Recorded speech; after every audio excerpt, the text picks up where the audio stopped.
Welcome to Hood Champion Boxing and Sports. In boxing, you find a way to win or you find a way to lose. Now, Caleb Plant and David Benavidez. Now that's what you call fighting. Guys who are willing to give it all, leave it all in the ring, and fight to damn near to death. What I saw happen in there last night was reminiscent of Deontay Wilder against Tyson Fury. Really in the third fight, where talking about being ready to go out on your shield. That speaks volumes about Caleb Plant. There's some mixed opinions on whether Plant deserved to win the fight, whether the fight should have been a draw, or whether David Benavidez definitely deserved to win. In addition to that, there are definitely some people of the opinion that Kenny Bayless he prevented David Benavidez from getting his knockout. And what I would have to say to all four of those things is I definitely understand everyone's position. No one's wrong, right? They're all opinions anyway, which we're entitled to. But the one thing I wanted to point out for a guy like Caleb Plant, not many people realize this about Caleb Plant, but I pointed it out in that Andre Dirrell fight. When he knocked Andre Dirrell out with that, going to the body with the left hook, hesitating, then boom, exploding up top. I remember when he knocked him out, and I immediately said, he's got to be left-handed. I never paid attention to that before. But after that knockout, I said, there's no way in the world a guy who supposedly has no power, right? All of a sudden, knock somebody out with his weak hand like that. Didn't make sense. The right hand, because that's supposed to be the power hand, right? But just me being a guy who boxes, I'm right-handed, but I box as a southpaw. So I know how different your jab is and your hook is. For me, my lead hand was my right, because I fought as a southpaw. So I went and I watched some videos on Caleb Plant. And it was still kind of hard to tell, but it wasn't until I watched All Access. I saw him eating with his left hand, doing everything with his left hand. I said, okay, he is left-handed. I knew it. But the thing is, right, outside of his left hand, what does Caleb Plant have? Everything about him, right, is his jab, is his hook. Nothing with him is his right hand. If you're watching his fights, when he's getting guys out of there, it's most part from frustrating him with the jab and coming with the big hook, because that's his power hand. But what happened last night with Caleb Plant and David Benavidez is David Benavidez and his team, they even mentioned it. Not that he's left-handed, but that they were able to take away his money punch, that hook. Now, early in the fight, Caleb Plant was able to, he was fresh, getting the jab off, getting the hook off, leading with the hook, throwing the check hook, going to the body, coming back up top. And every time David Benavidez smiled, that meant that David Benavidez felt the power. But it wasn't enough to discourage David Benavidez, but it was enough to keep him honest. But once Plant started to slow, and David Benavidez was able to take the hook away from him, Caleb Plant really didn't have an answer. Because if you watch when he was throwing those combinations, which he threw some nice combinations, 5, 6, 7, 8 punch combinations, but it was more like shoe shining. You know what I'm saying? Really not to do damage, is more just to occupy the opponent and keep him off you, but not to hurt him. Because Caleb Plant obviously wasn't able to get the left hand off the way he wanted to. So now you're left with only for Caleb Plant, his right hand, which is his weak hand. And that's why Caleb Plant, and a lot of people say they really didn't feel his power, or Caleb Plant doesn't hit that hard. It's because the right hand, which they're expecting all of this power to come from, he just doesn't possess it. Now, the thing is, for David Benavidez, what he was able to do, he figured out how to defend against Caleb Plant's left hook.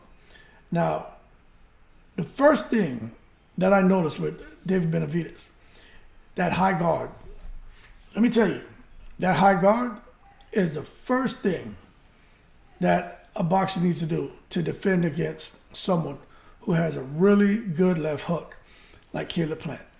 That high guard. So when they throw that left hook, your guard is up here, you're catching it on the arm. And if they decide to come up top, they're catching it here.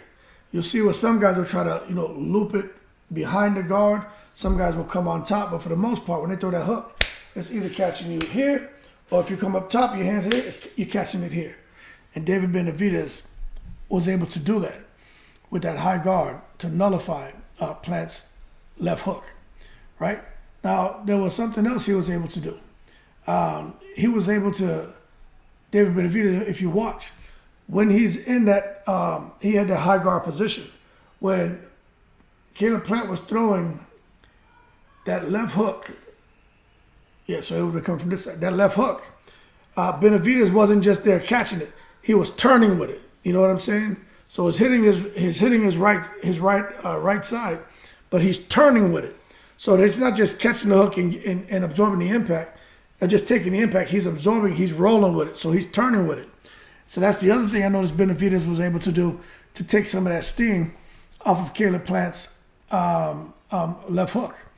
And the thing about it is Caleb Plant, when he would throw that hook, he really didn't have much else coming behind it. You know what I'm saying? And then Caleb Plant did something else that I thought was odd. He was throwing he would come in and do like a 2-1. Instead of him throwing your basic 1-2, he was throwing 2 1s. And the 2, which is his weak hand, that right hand, was more like a real quick jab-like punch, although it was his backhand. But he would explode with the 1, which was the jab, but that's because that's his power hand. That's why he throws that combination like that. Okay? And that's been very effective in fights. That's why you saw when he threw that quick 2-1 against Darrell, it's because Darrell didn't expect for that 1 to have that much power on it. That's because Caleb Plant is left-handed. Okay? Now, the other thing that David Benavidez was able to do is he was getting underneath the shots too. David Benavidez had really good head movement. He was actually looking like a boxer in the beginning, going to the body. He was reaching a little bit, but it definitely wasn't he didn't look like a brawler. He didn't look like a pressure stalker in the beginning. He looked like someone who respected what Caleb Plant brought to the table, and he was more or less trying to operate like a boxer puncher. But as we got past the 4th round, 5th and 6th round, that's where David Benavidez turned back into the pressure stalker, and put some heat on Caleb Plant. Now, the thing about getting underneath that left hook is once you get underneath that left hook, well, you can come back and counter the hook with your hook. You get underneath, bam, and then throw your hook. And David Benavidez was starting to counter Caleb Plant's hook with his own hook. And that was pretty impressive, man, to watch him doing that. He would also get underneath and throw the right hand hook. So Benavidez and his team worked on doing things to nullify Caleb Plant's big left hook because his left hand is his dominant hand. They never said if they realized that he's left-handed, but I'm gonna think that they realized it the way David Benavidez was able to guard against it. Now, the other thing about it that David Benavidez was able to do is to nullify that left hook of Caleb Plant. Now, this is basic boxing 101 for everybody out there. If Caleb Plant, I got to make sure I get it right because I know from the southpaw, but he's standing orthodox, so he's throwing. So that means you need to move left foot, move to your. If he's throwing a left hook, and you're left, you need to move to your left. Yeah, because if I'm left-handed, boom, and you're left-handed, and you're throwing that left hook, and I need to move away from it. Yeah. So David Benavidez was moving to Caleb Plant's right, which means he was going away from his power. So Benavidez was moving to his left. So when Caleb Plant was throwing that hook, he couldn't get the power off on it. You see, because Benavidez was making sure to move away from his power. Now, because the thing about that is you can time somebody. If Benavidez wasn't smart enough And instead of going away from the power, was, trying to go the wrong direction. Then Plant could have timed him and caught him just as he was moving to his right side. Then Plant could have countered him and caught him because he would have moved right into his power. And then we could have seen something problematic. So those are the things that I noticed that David Benavidez worked on. And it all came together last night. But for Caleb Plant, he got to work on something, man. Even his left hand isn't strong enough to. It's not strong enough to clip the elite. He fought Canelo, and we saw what happened in that fight. Was kind of similar to Benavidez. Plant had a lot of success, especially in the early rounds. And the reason he has so much success, man, is because he's powerful, man. His left hand, man, but the right hand is just not developed enough. The right hand is just a decoy. You know what I'm saying? The right hand is just to keep you occupied. But his bread and butter is that left. And I tell you what, the thing about fighting like that with your power hand as your jab, as your hook, is if that shoulder gets injured or that arm gets injured, you got to fight the rest of your fight with your weak arm. And that weak arm is in the position of throwing your power shot. Everyone expects for someone who has that right hand cocked to have some boom on it. Or you're sitting there with that left hand cocked in a southpaw stance. That's the punch for the most part a lot of people are running from. But if you look at, I think Mike Tyson is left-handed. Okay? But he just had power in both hands. We know De La Hoya was left-handed. And you know what his hook was about.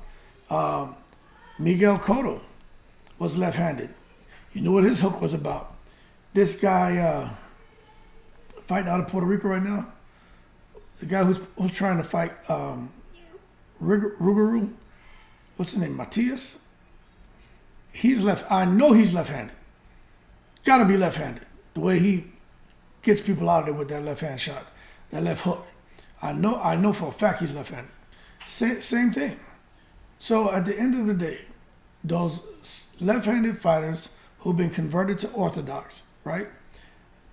If their opponent and team don't realize that, they're always going to, for the most part, probably end up getting knocked out or hurt really bad in that fight because they're not expecting the kind of power to come from that hand like what they're going to be facing. But that being said, good job to David Benavidez. But Caleb Plant, him and his team are going to have to really work on that right hand. You know, it's not like a Pacquiao thing. When Pacquiao came over, he's left-handed, but he fought as a southpaw. But his left hand was so ridiculous that that's almost all he needed to win fights. But Freddie Roach did work on the right hand, the right hook, and work on the jab, made it a little more effective. Oh boy, excuse me. I don't edit those things out because I'm human. But once Freddie Roach was able to bring that on board, a really educated right hook, really educated jab that was able to preoccupy the opponent.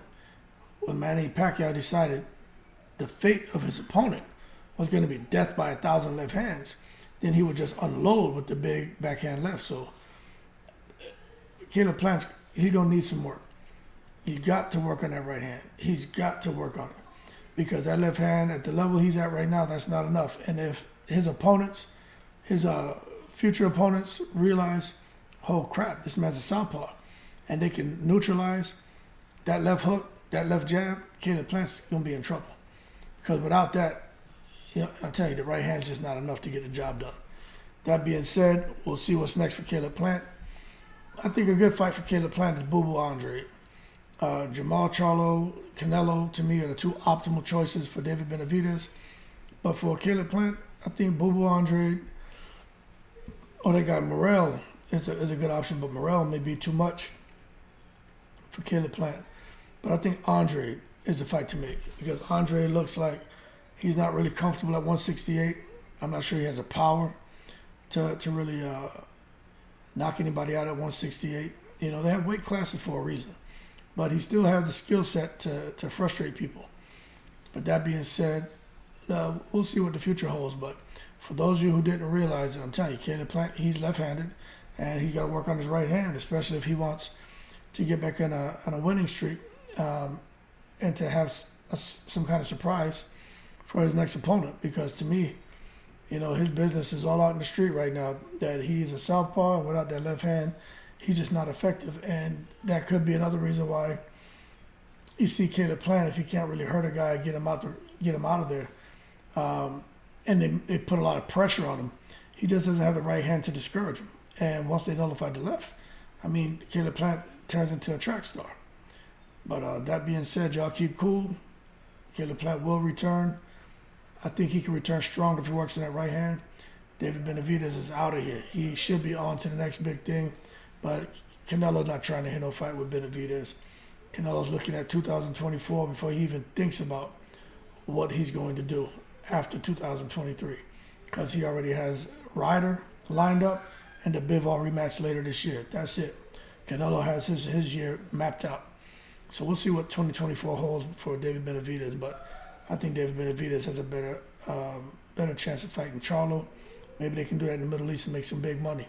Because the rest of this year, if he holds his breath waiting for Canelo, that man he's going to die. Because Canelo's not fighting him this year. That being said, y'all keep cool. I hope you enjoyed the video. Consider donating, liking, subscribing. And as always, I'm in the breeze.